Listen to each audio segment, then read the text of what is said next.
Most meetings are boring. They tend to have lots of conversations and people don't seem to get anywhere. Where you have a beginning of a meeting and you conversing, and then people diverge and come up with different ideas, and there's so many ideas floating.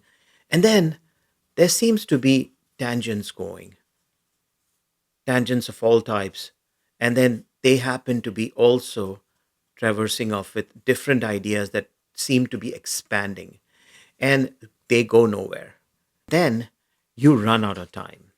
In this video, I'm going to share with you how to facilitate a retrospective, a meeting that is generally ignored or produces very little outcome. Hi, my name is Anil Jaising. I'm a certified Scrum trainer with Scrum Alliance, an adjunct professor at the NYU Graduate Program of Project Management, and CEO and co-founder of Concepts and Beyond, a premier training and consulting company. So what should an ideal meeting look like? An ideal meeting should start with a divergence of information.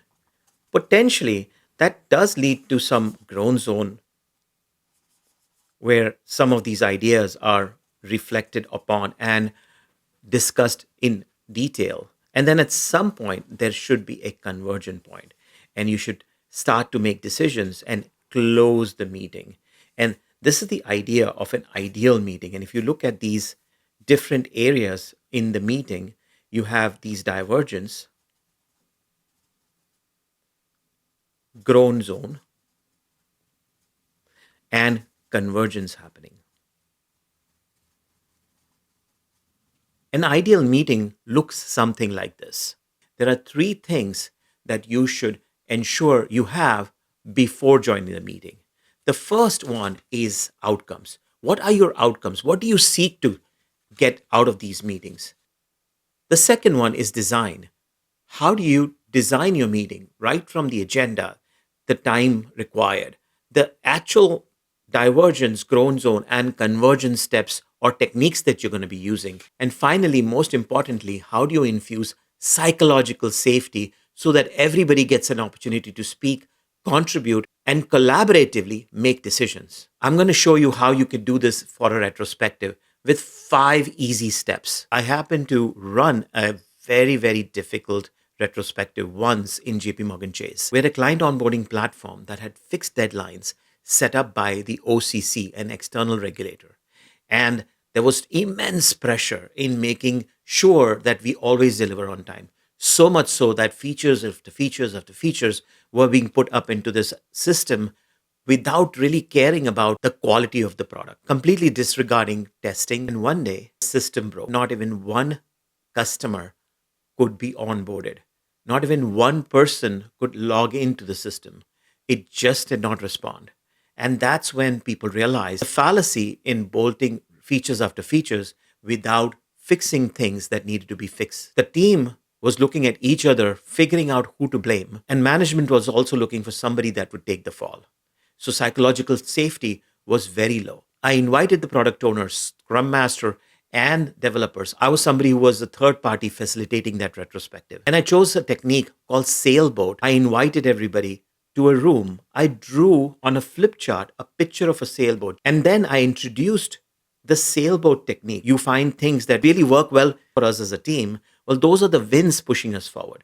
You find things that are stopping us from delivering our product well. Those are the anchors pulling us back. Now go ahead and add sticky notes to the things that went well over to the wind side and the things that we should think about improving towards the anchors. Some ideas that came through were, well, we delivered value. We also collaborated well. The team really took on the pressure and delivered. We found we needed to focus on performance. We also added a lot of tech depth, and we absolutely needed to improve. The outcome of a retrospective is an action plan with 1 or 2 action items. If you run a technique like this, your team would add many, many, many sticky notes. So how do you come up with an action plan with 1 or 2 action items? All of these sticky notes might have some common aspects. So if there are things that are common, put them together. That technique is called affinity grouping. And you can then start prioritizing. The top wind is something you really want to continue.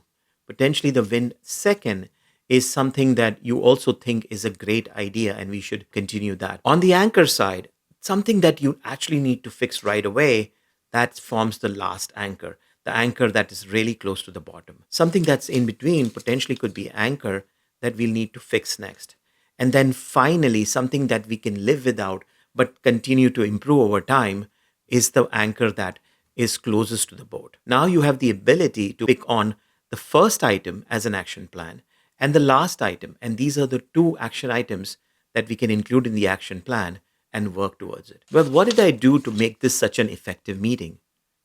I started with inviting everybody and ensuring our focus is not to blame others, but to figure out how do we continue to deliver great value. So I set the stage like that with the Sailboat retrospective. Next, I invited everybody to enter their own observations. Those observations, we use this technique called sticky note. Sticky note is a fantastic technique to infuse psychological safety. Do you know that in your team, you have introverts and extroverts? Extroverts like to speak a lot and introverts do not. But if you give them sticky notes, they all tend to speak.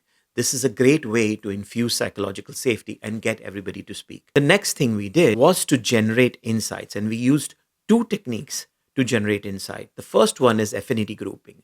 Group similar items together. Then we used the Sailboat technique to prioritize. And then finally, we decided what to do. If we have these two items to focus on, let's converge on them. And then we close the retrospective. We actually celebrated. We celebrated the idea that we were able to figure out things that we've done well and we want to continue doing them well. And we also celebrate things that we did not do well, because those are learning opportunities and we want to learn and grow. These 5 stages come from a book called Agile Retrospectives by Diana Larson and Esther Derby. This book fundamentally changed how you run retrospectives. The first portion of the book is all about these 5 stages or the 5 steps. The rest of the book is techniques. They have tons of techniques for setting the stage, tons of techniques for gathering data, tons of techniques for generating insights. So all you need to do is just flip through this, a design that works best for you and techniques that fit the outcome you want to get. And each one of these techniques has facilitation steps